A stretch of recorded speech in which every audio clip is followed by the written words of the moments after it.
Hi guys, welcome back to my channel. ಎಲ್ಲರೂ ಹೇಗಿದ್ದೀರಾ? ಚೆನ್ನಾಗಿದ್ದೀರಾ? ಇವತ್ತಿನ ತಮ್ನೇಲ್ ನೋಡಿನೇ ನಿಮ್ಮೆಲ್ಲರಿಗೂ ಗೊತ್ತಾಗಿರುತ್ತೆ ನಾನು ಯಾವುದ್ರ ಬಗ್ಗೆ ವಿಡಿಯೋ ಮಾಡ್ತಾಯಿದ್ದೀನಿ ಅಂತ ಹೇಳಿ. ಇದು ಬಂದುಬಿಟ್ಟು ಶುಕ್ರವಾರದ ವ್ಲಾಗ್ ಆಗಿರುತ್ತೆ. ಶುಕ್ರವಾರ ಬಂದುಬಿಟ್ಟು ಪಾಪನೆಲ್ಲ ಸ್ಕೂಲಿಗೆ ರೆಡಿ ಮಾಡಿ ಕಳಿಸಿ ಆನಂತರ ನಾನು ಕೆಲಸಗಳನ್ನು ಶುರು ಮಾಡಿಕೊಂಡೆ. ಅಲ್ಲಿವರೆಗೂ ನಂಗೆ ಯಾವುದೇ ಕೆಲಸ ಆಗೋದಿಲ್ಲ. ಅಕ್ಕ ತಿಂಡಿ ಮಾಡ್ಕೊಳ್ತಾ ಇರ್ತಾರೆ. ನೆಕ್ಸ್ಟು ಈಗ ಮನೆ ಎಲ್ಲ ಕ್ಲೀನಾಗಿ ಗುಡಿಸಿ ಒರೆಸಿ ಈಗ ಫ್ರೆಶ್ ಅಪ್ ಆಗಿ ಬಂದು ಏನಿದ್ರು ದೇವ್ರ ಮನೆ ಕೆಲಸ ನೋಡ್ಕೋಬೇಕು ಅಷ್ಟೇ. ಒಂದೊಂದು ಸರಿ ನಾನು 15 ಡೇಸ್ಗೆ ಒಂದು ಸರಿ ದೇವ್ರ ಸಾಮಾನೆಲ್ಲ ತೊಳಿತೀನಿ. ಇಲ್ಲ ಅಂತಂದರೆ ಏನಾದರೂ ಹಬ್ಬಗಳು ಅದಿತ್ತು ಅಂತಂದರೆ ಕರೆಕ್ಟಾಗಿ ವಾರದಲ್ಲಿ ಗುರುವಾರ ದಿನ ಎಲ್ಲ ತೆಗೆದು ಪೂಜೆಯನ್ನು ಮಾಡ್ಕೋತೀನಿ. ಈ ಟೈಮಲ್ಲಿ ನನಗೆ ಒಂದು ಸ್ವಲ್ಪ ಇದಾಗೋದ್ರಿಂದ 15 ದಿವಸಕ್ಕೊಂದು ಸಾರಿ ತೆಗೆದು ನೀಟಾಗಿ ಎಲ್ಲ ದೇವ್ರ ಮನೆಯೆಲ್ಲ ಕ್ಲೀನ್ ಮಾಡಿಕೊಂಡು ಆನಂತರ ನಾನು ಪೂಜೆಯನ್ನು ಮಾಡ್ಕೋತೀನಿ. ಮಾಮೂಲಿ ಶುಕ್ರವಾರ ಮಂಗಳವಾರ ಮಾತ್ರ ದೀಪಗಳು ಮತ್ತು ನಾವು ಏನು ಪ್ರಸಾದಕ್ಕೆ ಇಡ್ತೀವಿ ತಟ್ಟೆ ಮತ್ತು ನೀರಿರೋ ಗ್ಲಾಸು ಈ ಥರದ್ದನ್ನೆಲ್ಲ ನೀಟಾಗಿ ತೊಳ್ಕೊಂಡು ಇಟ್ಕೋತೀನಿ. ಈಗ ದೇವ್ರ ಮನೆ ಎಲ್ಲನೂ ನಾನು ಕ್ಲೀನ್ ಮಾಡ್ಕೊಂಡಿದ್ದಾಯಿತು. ನಾನು ಎಷ್ಟೇ ಇದಾಗಿದ್ರೂ ಸ್ನಾನ ಮಾಡ್ಕೊಂಡು ಬಂದೇ ಕ್ಲೀನ್ ಮಾಡ್ಕೋತೀನಿ. ಒಂದೊಂದು ಸರಿ ಮೈಗೆ ಸ್ನಾನ ಮಾಡ್ಕೋತಾ ಇರ್ತಾರೆ, ಆ ಥರ ಮಾಡೋದಕ್ಕೆ ಹೋಗೋದಿಲ್ಲ ನಾನು. ಫ್ರೆಶ್ ಅಪ್ ಆಗಿ ಬಂದೇ ದೇವ್ರ ಮನೆ ಎಲ್ಲ ನಾನು ಕ್ಲೀನ್ ಮಾಡ್ಕೊತಾ ಇರ್ತೀನಿ. ಇಲ್ಲಾಂತಂದರೆ ಏನಾಗುತ್ತಂದರೆ ಅದು ಸಮಾಧಾನವೇ ಇರೋಲ್ಲ, ಏನೋ ಒಂಥರ ಅನ್ನಿಸ್ತಾ ಇರುತ್ತೆ. ಅದಕ್ಕೋಸ್ಕರ ಈ ರೀತಿಯಾಗಿ ನಾನು ಮಾಡ್ಕೋತಾ ಇರ್ತೀನಿ. ದೀಪಗಳು ಅಷ್ಟೇ, ಯಾವತ್ತೂ ಮಂಗಳವಾರನೂ ತೊಳೆದಿಡ್ತೀನಿ. ನೆಕ್ಸ್ಟು ಏನಾದರೂ ಶುಕ್ರವಾರ ನಾನು ಪೂರ್ತಿ ದೇವ್ರ ಸಾಮಾನೆಲ್ಲ ತೊಳೆಯೋದಕ್ಕಾಗಿಲ್ಲ ಅನ್ನೋ ಟೈಮಲ್ಲಿ ಆವಾಗೂ ಅಷ್ಟೇ ದೀಪಗಳು ಮತ್ತು ನಾವೇನು ನೀರಿಡ್ತೀವಿ ಅದು, ಆನಂತರ ಪ್ರಸಾದಕ್ಕಿಡೋ ಹಣ್ಣುಗಳ ತಟ್ಟೆ ಇಷ್ಟನ್ನು ತೊಳ್ಕೊತೀನಿ. ಇಲ್ಲ ಮಾಮೂಲಿ ಸಂಜೆ ಹೊತ್ತು ಅದೇ ದೀಪಕ್ಕೆ ಎಣ್ಣೆ ಹಾಕಿ 2 ದೀಪವನ್ನು ಹಚ್ತೀನಿ. ಯಾವುದೇ ಕಾರಣಕ್ಕೂ ಒಂಟಿ ದೀಪವನ್ನು ಹಚ್ಚೋಕೆ ಹೋಗಬೇಡಿ, ಯಾಕಂದರೆ ಕಷ್ಟಗಳನ್ನು ನೀವೇ ಬರಮಾಡ್ಕೊಂಡಂಗೆ ಆಗುತ್ತೆ. ಈಗ ಹೂವು ಎಲ್ಲ ರೆಡಿ ಇತ್ತು, ಮೇಲೆ ಫೋಟೋಗಳಿಗೆಲ್ಲನೂ ಹಾಕ್ಬಿಟ್ಟು ಈಗ ಕೆಳಗಡೆ ಕೂತ್ಕೊಂಡು ಕಳಶದ ಹತ್ರ ಪೂರ್ತಿ ಇಲ್ಲಿರುವಂಥ ಬೊಂಬೆಗಳಿಗೆ ಎಲ್ಲದಕ್ಕೂ ರೆಡಿ ಮಾಡ್ಕೋತಾ ಇದ್ದೀನಿ. ಸ್ವಲ್ಪ ಕಟ್ಟಿರೋದು ತೊಗೊಂಡು ಬಂದಿದ್ದರು ಕನಕಾಂಬರ, ಅದು ಬಿಡುವ ತೊಗೊಬಂದಿದ್ರು. ಸರಿ ಅಂತ ಹೇಳ್ಬಿಟ್ಟು ನಾನು ಅದನ್ನು ಮಂದಕ್ಕೆ ಕಟ್ಬಿಟ್ಟು ಈ ರೀತಿಯಾಗಿ ಹಾಕ್ತಾಯಿದ್ದೀನಿ. ಕೆಲವೊಂದು ಸರಿ ಅನಿಸುತ್ತೆ ಅಯ್ಯೋ ಬೇಗ ಬೇಗ ಮಾಡಿಬಿಡೋಣ ಅಂತ. ಅದೇನೋ ಗೊತ್ತಿಲ್ಲ, ಅದೆಷ್ಟೇ ನಾನು ಬೇಗ ಮಾಡೋಕ್ಕೆ ಹೋದ್ರೂ ಅದು ಲೇಟ್ ಅನ್ನೋದು ಅನ್ನಿಸ್ತಾನೇ ಇರುತ್ತೆ. ಇವತ್ತು ಬಂದುಬಿಟ್ಟು ನಿಮಗೆ ತಮ್ನೇಲ್ ನೋಡಿ ಗೊತ್ತಾಗಿರುತ್ತೆ ಅಲ್ವಾ, ನಾನು ಗೋಲ್ಡ್ ತೊಗೊಬಂದಾಗ ಏನು ಮಾಡ್ತೀನಿ ಅನ್ನೋ ಪ್ರೊಸೀಜರ್ನ ನಾನು ನಿಮಗೆ, ಅಂದರೆ ಹೊಸ್ದಾಗಿ ನಾವು ಗೋಲ್ಡ್ ಏನು ತರ್ತೀವಿ ಅದನ್ನು ಏನು ಮಾಡಬೇಕು ಅಂತ ಹೇಳಿಬಿಟ್ಟು ಈ ವಿಡಿಯೋದಲ್ಲಿ ನಾನು ತಿಳಿಸ್ಕೊಡ್ತೀನಿ. ಅದೇ ಥರ ಅಮಾವಾಸ್ಯೆ ಆಗಿ ಮೊದಲನೇ ಶುಕ್ರವಾರ ಆವತ್ತಿನ ದಿನ ನಾವು ದುಡ್ಡು ಕಾಸು ಸಮಸ್ಯೆಗೆ ಇರುತ್ತೆ ಅಲ್ವಾ. ದುಡ್ಡಾಗ್ಬೋದು, ನೆಮ್ಮದಿ ಆಗ್ಬೋದು, ಮತ್ತು ಆರೋಗ್ಯ ಆಗ್ಬೋದು, ಎಲ್ಲನೂ ನಮಗೆ ಬೇಕೇ ಬೇಕು. ಆ ರೀತಿ ಮನೆಯಲ್ಲಿ ಒಂದು ತಂತ್ರವನ್ನು ಮಾಡಿ ಹೇಗಿಡೋದು ಅಂತ ಕೂಡ ನಾನು ಈ ವಿಡಿಯೋದಲ್ಲಿ ತಿಳಿಸ್ಕೊಡ್ತೀನಿ. ಸ್ಕಿಪ್ ಮಾಡದೆ ನೋಡಿ, ಎಲ್ಲೂ ಸ್ಕಿಪ್ ಮಾಡೋಕ್ಕೆ ಹೋಗಬೇಡಿ. ಯಾಕಂದರೆ ಸ್ಕಿಪ್ ಮಾಡಿ ನೋಡಿದ್ರೆ ನಿಮಗೆ ನಾನು ಎಲ್ಲಿ ಏನು ಹೇಳಿದ್ದೀನಿ ಅಂತ ಕೂಡ ಗೊತ್ತಾಗೋದಿಲ್ಲ. ಇವತ್ತು ಸ್ವಲ್ಪ ಮಲ್ಲಿಗೆ ದಿಂಡಲನ್ನು 2,000-2,500 kg ಆಗಿಬಿಟ್ಟಿದೆ. ಅದರಲ್ಲೂ ಅಷ್ಟೇ ನಮ್ಮ ಮನೆಯವರು ನನಗೆ 2 ದಿಂಡನದು ಹಾಕ್ಕೊಟ್ರು. ಅದೇನೋ ಗೊತ್ತಿಲ್ಲ, ಮಲ್ಲಿಗೆ ದಿಂಡು ಹಾಕಿದ್ರೇ ಒಂಥರ ಲಕ್ಷಣ ನಮ್ಮ ಮನೇಲಿ, ಅದು ಚೆನ್ನಾಗಿ ಅಭ್ಯಾಸ ಆಗಿಬಿಟ್ಟಿದೆ. ಅದಕ್ಕೋಸ್ಕರ ಈ ಲಕ್ಷ್ಮಿಗೆ ಮತ್ತು ಕಳಶಕ್ಕೆ ಮಾತ್ರ 2 ದೇವರುಗಳಿಗೂ ನಮಗೆ ಮಲ್ಲಿಗೆ ದಿಂಡು ಮತ್ತು ಕನಕಾಂಬರ ಅನ್ನೋದು ಇರಲೇಬೇಕು. ತುಂಬ ಚೆನ್ನಾಗಿ ಕಾಣಿಸುತ್ತೆ ಅಲಂಕಾರಕ್ಕೆ ಅಂತ ಹೇಳ್ಬಿಟ್ಟು. ಇನ್ನೊಂದು ವಿಷಯ ಕೇಳ್ತಾಯಿದ್ರಿ, ನೀವು ದಿನ ಪೂಜೆ ಮಾಡಲ್ವಾ ಅಂತ. ಇಲ್ಲ, ದಿನ ನಾವು ಪೂಜೆ ಮಾಡೋದಕ್ಕೆ ಹೋಗೋದಿಲ್ಲ. ಸಂಜೆ ಹೊತ್ತು ಮಾತ್ರ ನಾನು ದೀಪಗಳನ್ನು ಹಚ್ಚಿ ಊದ್ಕಡ್ಡಿ ಹಚ್ತೀನಿ ಅಷ್ಟೇ. ನನಗೆ ದಿನ ಪೂಜೆ ಮಾಡೋದಕ್ಕಾಗಲ್ಲ. ನಾವು ವಾರದಲ್ಲಿ 2 ದಿನ ಅಂದರೆ ಮಂಗಳವಾರ ಶುಕ್ರವಾರ ಮಾತ್ರ ಕಂಪ್ಲೀಟಾಗಿ ದೇವ್ರ ಮನೆಯೆಲ್ಲ ಕ್ಲೀನ್ ಮಾಡಿ ಹೂವೆಲ್ಲ ತೆಗೆದು ಹೂವೆಲ್ಲ ಹಾಕಿ ಆನಂತರ ನಾವು ಶುಕ್ರವಾರ ಮಂಗಳವಾರ ಅನ್ನೋದು ಪೂಜೆಯನ್ನು ಮಾಡ್ತೀವಿ. ದಿನ ಸಂಜೆ ಹೊತ್ತು ಮಾತ್ರ ದೀಪವನ್ನು ಹಚ್ತೀವಿ. ಈ ರೀತಿಯಾಗಿ ನಾವು ಮಾಡಿಕೊಂಡು ಬರ್ತಾ ಇರ್ತೀವಿ. ಅವತ್ತಿನವರೆಗೂ ಅಷ್ಟೇ ನಮ್ಮ ಅತ್ತೆ ಆವಾಗ ವಾರಕ್ಕೆ ಒಂದು ಸರಿ ಮಾಡೋರಂತೆ. ನಾವೀಗ ಮನೆಯಲ್ಲೇ ಇರ್ತೀವಲ್ವ, ಅದಕ್ಕೋಸ್ಕರ ಮನೆಯಲ್ಲಿ ಆದಷ್ಟು ಇದು ಪಾಸಿಟಿವ್ ಆಗಿರೋದು ತುಂಬ ಒಳ್ಳೆಯದು. ಇಲ್ಲಾಂದರೆ ನಮ್ಮ ಮನೆಯಲ್ಲಿ ಬರೀ ನೆಗೆಟಿವೇ ಇರುತ್ತೆ. ಹೊರತು ಜಗಳ ಆಡೋದು, ಸುಮ್ಮನೆ ಆದರೂ ಯಾವುದೋ ಒಂದು ವಿಷಯಕ್ಕೆ ಏನಾದರೂ ಒಂದು ತರಲೆ ತಾಪತ್ರಯ ಆಗೋದು, ಈ ಥರ ಆಗ್ತಾನೇ ಇರುತ್ತೆ. ಆ ಥರದ್ದೆಲ್ಲ ಆಗಬಾರ್ದು ಅಂತಂದರೆ ನಾವು ಆದಷ್ಟು ದೇವ್ರ ಮನೆಯಲ್ಲಿ ಎಷ್ಟು ಪ್ರಶಾಂತವಾಗಿ, ಎಷ್ಟು ನೆಮ್ಮದಿಯಾಗಿ ಇಟ್ಟಿರ್ತೀವೋ, ಎಷ್ಟು ಸ್ವಚ್ಛವಾಗಿ ನಮ್ಮ ಮನೆಯನ್ನು ಇಟ್ಟಿರ್ತೀವೋ, ನಮ್ಮ ಮನೆಯಲ್ಲಿ ಯಾವುದೇ ಕಾರಣಕ್ಕೂ ಯಾವುದೇ ಥರ ಜಗಳ ಆಗ್ಬೋದು ಏನೂ ಆಗೋದಿಲ್ಲ. ಅದಕ್ಕೆ ಅದನ್ನೇ ಪಾಲಿಸ್ಕೊಂಡು ಈಗ ನಾನು ಮಾಡಿಕೊಂಡು ಬರ್ತಾಯಿದ್ದೀನಿ. ಮೊದಲೇ ವಿಷಯ ಹೇಳಬೇಕು ಅಂತಂದರೆ ನನಗೆ ಪೂಜೆಗಳಲ್ಲಿ ಯಾವುದೇ ಥರದ ವಿಷಯಗಳು ಅಷ್ಟು ಗೊತ್ತಿರಲಿಲ್ಲ ಮದುವೆಗೆ ಮುಂಚೆ. ಅಮ್ಮ ಹೇಳ್ಕೊಟ್ಟಂಗೆ ಪೂಜೆ ಮಾಡ್ತಿದ್ದೆ ಅಷ್ಟೇ. ಅವರು ಅಷ್ಟೇ ವಾರದಲ್ಲಿ 2 ದಿನ ಮಾಡ್ತಿದ್ರು ಅಷ್ಟೇ. ಅವರೂ ಅಷ್ಟೇ ಮಂಗಳವಾರ ಇಲ್ಲ ಶುಕ್ರವಾರ.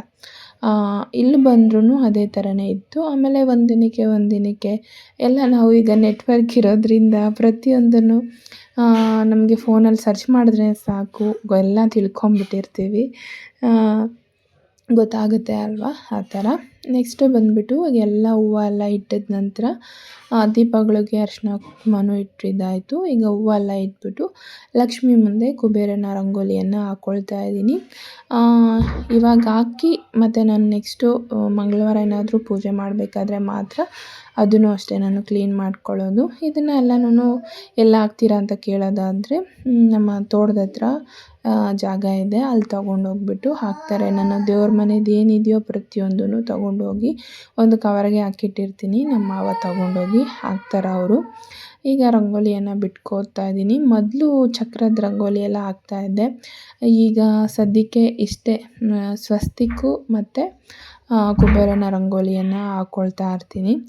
ಇದ್ರ ಮೇಲೆ ಅರಿಶಿನ ಕುಂಕುಮ ಮತ್ತು ಹೂವಿಂದ ಅಲಂಕಾರ ಮಾಡಿಕೊಂಡ್ರೆ ಆಯಿತು. ಮನೆಯಲ್ಲಿ ಇದಕ್ಕೆ ನಾನು ಬರೀ ಅಕ್ಕಿ ಹಸಿಟ್ಟು ಚೂರೇ ಚೂರು ರಂಗೋಲಿ ಪುಡಿ, ಅಂದರೆ ಅಕ್ಕಿ ಹಸಿಟ್ಟು ತುಂಬ ಮೆತ್ತವಾಗಿರುತ್ತೆ, ಸ್ವಲ್ಪ ಅದಕ್ಕೆ ರಂಗೋಲಿ ಪುಡಿ ಹಾಕಿದ್ರೆ ಅದು ರಂಗೋಲಿ ಅನ್ನೋದು ಚೆನ್ನಾಗಿ ಕಾಣಿಸುತ್ತೆ ಅಂತ ಹೇಳ್ಬಿಟ್ಟು ಈ ರೀತಿಯಾಗಿ ಹಾಕ್ತೀನಿ. ಆ ರಂಗೋಲಿನೂ ಅಷ್ಟೇ ಅಕ್ಕಿ ಪುಡಿ ಮತ್ತು ರಂಗೋಲಿ ಪುಡಿಯಲ್ಲಿ ನೀವು ಹಾಕ್ಕೊಬೋದು. ನೆಕ್ಸ್ಟ್ ಈಗ ದೀಪಗಳಿಗೆ ಬಂದುಬಿಟ್ಟು ನಾನು ಇದನ್ನು ಮಾಡಿ ಫಲವನ್ನು ಪಡೆದ್ಮೇಲೆ ನಿಮಗೆ ತಿಳಿಸ್ಕೊಡ್ತಾ ಇದ್ದೀನಿ. ಇಲ್ಲಿ 5 ಏಲಕ್ಕಿ ಮತ್ತು 5 ಲವಂಗ, ಒಂದೇ ಒಂದು ಕರ್ಪೂರ ಇಷ್ಟನ್ನು ಹಾಕಿ ದೀಪಗಳು ಅಂದರೆ ಜೋಡಿ ದೀಪಗಳನ್ನು ಹಚ್ಚಬೇಕು. ಹಚ್ಚೋದ್ರಿಂದ ನಮ್ಮ ಮನೆಯಲ್ಲಿ ಸಂಪತ್ತು, ಆರೋಗ್ಯ, ಅಭಿವೃದ್ಧಿ ಕಾಣೋದು ಈ ಥರದ್ದೆಲ್ಲನೂ ಹೆಚ್ಚಾಗಿ ಹೋಗ್ತಾ ಇರುತ್ತೆ. ನೆಕ್ಸ್ಟು ನಿಮಗೆ ಒಂದು ತಂತ್ರ ಹೇಳ್ಕೊಡ್ತೀನಿ ಅಂತ ಹೇಳಿದ್ನಲ್ವ, ಅದಿದೇನೆ. ಲಕ್ಷ್ಮೀ ದೇವಿಗೆ ತುಂಬ ಪ್ರಿಯವಾದ ವಸ್ತುಗಳನ್ನು ಇಲ್ಲಿ ನಾನು ನಿಮಗೆ ತೋರಿಸ್ತಾ ಇದ್ದೀನಿ. ಗುಲ್ಗಂಜಿ ಮತ್ತು ಶಂಕು, ತಾಮ್ರವನ್ನ ಬೀಜ, 10 ರೂಪಾಯಿ ಕಾಯಿನು ಮತ್ತು ಅದಕ್ಕೆ ಜವಾದಿ ಪೌಡರ್ ಮತ್ತು ಪಚ್ಚ ಕರ್ಪೂರ ಇಷ್ಟನ್ನು ಹಾಕಿ ಅದ್ರ ಜೊತೆ ಸ್ವಲ್ಪ ಅರಿಶಿನ ಕುಂಕುಮವನ್ನು ಇಟ್ಟು ನೀವು ಅಂದರೆ ಅಮಾವಾಸ್ಯೆ ಮುಗಿದು ಬರುವ ಶುಕ್ರವಾರ, ನೆಕ್ಸ್ಟ್ ಆ ಶುಕ್ರವಾರ ಬರುತ್ತಲ್ವ, ಆ ಟೈಮಲ್ಲಿ ಆ ಶುಕ್ರವಾರದ ದಿನ ಈ ಪೂಜೆಯನ್ನು ನೀವು ಮಾಡಬೇಕಾಗತ್ತೆ. ಈ ಗಂಟನ್ನು ಕಟ್ಬಿಟ್ಟು ಅದನ್ನು ಲಕ್ಷ್ಮೀ ದೇವಿ ಮುಂದೆ ಇಟ್ಟು ಪೂಜೆ ಮಾಡಿ ನಮ್ಮ ಲಾಕರ್ಸಲ್ಲಿ ಇಟ್ಕೊಳ್ಳೋದ್ರಿಂದ ಆದಷ್ಟು ನಮ್ಮ ಮನೆಯಲ್ಲಿ ಅಭಿವೃದ್ಧಿಯನ್ನು ನಾವು ಕಾಣ್ತೀವಿ. ಸಂಪತ್ತಿಂದಾಗ್ಬೋದು, ಆರೋಗ್ಯದಿಂದಾಗ್ಬೋದು, ಎಲ್ಲ ಥರ ಲಕ್ಷ್ಮಿ ಇದ್ರೇ ನಮ್ಮ ಮನೆಯಲ್ಲಿ ಚೆನ್ನಾಗಿರೋದಲ್ವ. ಈ ರೀತಿ ಕಟ್ಟು ಇಡೋದ್ರಿಂದ ನಮ್ಮ ಮನೆಯಲ್ಲಿ ಆದಷ್ಟು ದುಡ್ಡಿನ ಸಮಸ್ಯೆಗೆ ಪರಿಹಾರ ಅನ್ನೋದು ಸಿಗುತ್ತೆ. ಇದನ್ನು ಮಾಡಿ ನೋಡಿ, ನಿಮಗೆ ಗೊತ್ತಾಗುತ್ತೆ. ಇದಕ್ಕೆ ಅರಿಶಿನ ಕುಂಕುಮ ಹಾಕಿ ಇದನ್ನು ಒಂದು ಗಂಟು ಥರ ಮಾಡಿಕೊಂಡು ನಾನು ಲಕ್ಷ್ಮೀ ದೇವಿ ಮುಂದೆ ಅಂದರೆ ಶುಕ್ರವಾರ ಪೂರ್ತಿನೂ ಇದಕ್ಕೆ ಪೂಜೆ ಅನ್ನೋದು ಮಾಡಬೇಕು. ಶುಕ್ರವಾರ ಫುಲ್ಲು ಕಳೆದು ಶನಿವಾರದ ದಿನ ನೀವು ದೀಪ ಹಚ್ತೀರಲ್ವ, ಆವಾಗ ತೆಗೆದು ನಿಮ್ಮ ಲಾಕರ್ಸಲ್ಲಿ ಇಡೋದ್ರಿಂದ ಆದಷ್ಟು ನಿಮಗೆ ಆರ್ಥಿಕ ಸಮಸ್ಯೆಗಳಿಂದ ನೀವು ದೂರ ಆಗ್ತೀರಾ. ಹಾಗೆಯೇ ದುಡ್ಡು ಕಾಸಿನ ಸಮಸ್ಯೆದಲ್ಲೂ ಅಷ್ಟೇ ಆದಷ್ಟು ಅಭಿವೃದ್ಧಿಯನ್ನು ಕಾಣ್ತೀರಾ. ಈ ಪ್ರಯೋಗವನ್ನು ಮಾಡಿ ನೋಡಿ. ಈಗ ನಾನು ಗಂಧದ ಕಡ್ಡಿಯಿಂದ ದೀಪವನ್ನು ಹಚ್ಕೋತಾ ಇದ್ದೀನಿ. ಇದಕ್ಕೆ ನೀವು ಕರ್ಪೂರ ಹಾಕಿ ಅಂತ ಹೇಳಿದ್ನಲ್ವ, ಹಾಕಿ ಹಚ್ಕೋಬೇಕು. ಈಗ ಊದ್ಕಡ್ಡಿ ಧೂಪ ನೈವೇದ್ಯಗಳಿಂದ ದೇವರಿಗೆ ನಾನು ಪೂಜೆಯನ್ನು ಮಾಡ್ಕೋತಾ ಇದ್ದೀನಿ. ನೈವೇದ್ಯಕ್ಕೆ ಬಂದುಬಿಟ್ಟು ರಸಾಯನ ಅಂತ ಹೇಳ್ತಾರಲ್ವ, ಬಾಳೆಹಣ್ಣು ಅವಲಕ್ಕಿ ಬೆಲ್ಲ ಎಲ್ಲ ಹಾಕಿ ರಸಾಯನ ಮಾಡಿ ದೇವರಿಗೆ ಅರ್ಪಿಸ್ತಾ ಇದ್ದೀನಿ. ಹಾಗೆಯೇ ಬಾಳೆಹಣ್ಣು ತೊಗೊಂಬಂದಿದ್ರು, ಅದನ್ನು ಇಟ್ಟಿದ್ದೀನಿ. ನೆಕ್ಸ್ಟ್ ಈಗ ಮಹಾಮಂಗಳಾರತಿಗೆ ರೆಡಿ ಮಾಡ್ಕೋತಾ ಇದ್ದೀನಿ. ಈ ಥರ ಮಾಡೋದ್ರಿಂದ ಆದಷ್ಟು ನಮ್ಮ ಮನೆಯಲ್ಲಿ ನೆಮ್ಮದಿ ಅನ್ನೋದು ಕಾಣ್ತೀವಿ. ಮನುಷ್ಯನಿಗೆ ಏನು ಬೇಕೋ ಗೊತ್ತಿಲ್ಲ, ನೆಮ್ಮದಿ ಆರೋಗ್ಯ ಅನ್ನೋದಿದ್ದರೆ ನಾವು ಏನು ಬೇಕಾದರೂ ಗಳಿಸ್ಬೋದು. ಏನು ಬೇಕಾದ್ರೂ ಸಾಧನೆ ಮಾಡೋದಕ್ಕೆ ನಮಗೆ ಶಕ್ತಿ, ಆರೋಗ್ಯ, ನೆಮ್ಮದಿ ಮನೆಗೆ ಬಂದಿದ್ದ ತಕ್ಷಣ ನಮಗೆ ನೆಮ್ಮದಿ ಅನ್ನೋದು ಸಿಗಬೇಕು. ಈಚೆಯಿಂದ ಕೆಲಸ ಮಾಡಿಕೊಂಡು ಎಷ್ಟೋ ಪ್ರಾಬ್ಲಮ್ಸಿಂದ ಎಷ್ಟೋ ಒಂದು ಯೋಚನೆಗಳಿಂದ ಮನೆಗೆ ಬಂದರೆ ಆ ಮನೆಯಲ್ಲಿ ನೆಮ್ಮದಿ ಅನ್ನೋದು ಸಿಕ್ಕಿದ್ರೆ ಆ ಮನುಷ್ಯನಿಗೆ ಇನ್ನೇನು ಬೇಡ. ಈಗ ಮಹಾಮಂಗಳಾರತಿ ಮಾಡ್ಕೊತಾ ಇದ್ದೀನಿ. ಹಾಗೆ ನಾವೇನು ಗಂಟನ್ನು ಕಟ್ಟಿಟ್ಟಿದ್ವಿ ಅದಕ್ಕೂ ಅಷ್ಟೇ ನೀವು ಪೂಜೆಯನ್ನು ಮಾಡಬೇಕು. ನೆಕ್ಸ್ಟ್ ಈಗ ಪೂಜೆ ಎಲ್ಲ ಮುಗ್ದಿದ್ದಾಯಿತು. ಈಗ ನೈವೇದ್ಯನೂ ಅಷ್ಟೇ ನೀವು ಪೂಜೆ ಮಾಡಿ ಜಸ್ಟ್ ಒಂದು 3 ನಿಮಿಷ ಆ ಥರ 2 ನಿಮಿಷ ಆ ಥರ ಇಟ್ಟರೆ ಸಾಕು. ಅಮ್ಮಮ್ಮ ಅಂದರೆ 5 ನಿಮಿಷ ಇಟ್ಟರೆ ಸಾಕು, ದೇವರಿಗೆ ಅರ್ಪಣೆ ಅನ್ನೋದು ಆಗುತ್ತೆ. ಆನಂತರ ನೀವು ನೈವೇದ್ಯವನ್ನು ತೆಗೆದುಬಿಡಿ. ಇಲ್ಲಾಂದರೆ ನೀವು ಇವಾಗ ಇಟ್ಟು ಯಾವಾಗೋ ತೆಗೆದ್ರೆ ಅದು ನಿಮಗೆ ನೀವು ಮಾಡಿ ಪೂಜೆಗೂ ಅಷ್ಟೇ ಫಲ ಸಿಗಲ್ಲ. ಜಾಸ್ತಿ ನಕಾರಾತ್ಮಕ ಶಕ್ತಿಗಳನ್ನೋದಿರುತ್ತಲ್ವ, ಅದು ಅವಲಂಬಿತವಾಗಿ ಆಗ್ತಾ ಇರುತ್ತೆ. ಈಗ ಹೊಸ್ಲಿಗೂ ಅಷ್ಟೇ ಈ ರೀತಿಯಾಗಿ ಪೂಜೆ ಮಾಡಿದ್ದೆ. ಈಗ ನಾನು ಚಿನ್ನ ತೊಗೊಬಂದಾಗ ಏನು ಮಾಡ್ತೀನಿ ಅಂತಂದರೆ, ಫಸ್ಟಿಗೆ ನಾವೇನು ತೊಗೊಂಬಂದಿರ್ತೀವಿ ಗೋಲ್ಡನ್ನ, ಅದನ್ನು ನೀರಲ್ಲಿ ತೊಳೆದ್ಬಿಟ್ಟು ಒಂದು ಒಣಗಿದ ಬಟ್ಟೆಯಲ್ಲಿ ಒರೆಸ್ಕೊಬೇಕು. ಆನಂತರ ಉಪ್ಪಿನ ಡಬ್ಬಿ ಇರುತ್ತಲ್ವ ನಮ್ಮ ಮನೆಗಳಲ್ಲಿ, ಆ ಡಬ್ಬಿಯಲ್ಲಿ 1, 2 ನಿಮಿಷ 3 ನಿಮಿಷ ಇಡಬೇಕು. ಆನಂತರ ನೀವು ದೇವ್ರ ಹತ್ರ ತೊಗೊಂಡು ಬಂದು ದೇವರಿಗೆ ನೀವು ಇಡಬೇಕು. ಅಂದರೆ ಇದೇ ಥರ ಇಟ್ಟು ನೀವು ದೇವರಿಗೆ ಇಡಬೇಕು. ಅದಕ್ಕೆ ಚೂರು ಕಾಣೋ ಥರ ಸ್ವಲ್ಪ ಅರಿಶಿನ ಕುಂಕುಮ ಇಟ್ಟು ದೇವ್ರ ಹತ್ರ, ಲಕ್ಷ್ಮೀ ದೇವ್ರ ಹತ್ರ ಆಗ್ಬೋದು, ನಿಮ್ಮ ಮನೆ ದೇವ್ರ ಹತ್ರ ಆಗ್ಬೋದು, ಕೇಳ್ಕೋಬೇಕು. ಇಷ್ಟಕ್ಕೆಲ್ಲ ಕಾರಣ ನೀವೇನೇ. ನೀವಿಲ್ಲದೆ ನನಗೆ ಇದು ತಗೊಳ್ಳೋಕ್ಕೆ ಸಾಧ್ಯ ಆಗ್ತಾಯಿಲ್ಲ. ಇದೇ ಥರ 1ಕ್ಕೆ 2ರಷ್ಟು ನಮಗೆ ಹೆಚ್ಚಿಸಿ ಕೊಡಿ.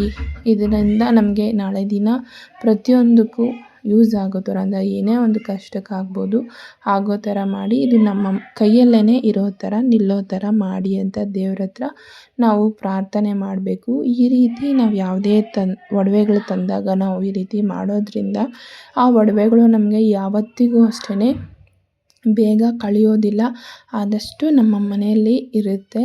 ಇದು ನಾನು ಫಸ್ಟಿಂದನೂ ಅಷ್ಟೇ ಯಾವೇ ಒಂದು ಚಿಕ್ಕ ಒಂದು ಮೂಗ್ಬಟ್ಟು ತಂದ್ರೂ ಇದೇ ಥರ ಮಾಡ್ತೀನಿ. ಅದು ನನಗೆ ತುಂಬ ಚೆನ್ನಾಗಿ ಯೂಸ್ ಆಗುತ್ತೆ, ಹಾಗೆ ತುಂಬ ಚೆನ್ನಾಗಿ ಬಾಳಿಕೆನೂ ಬರುತ್ತೆ.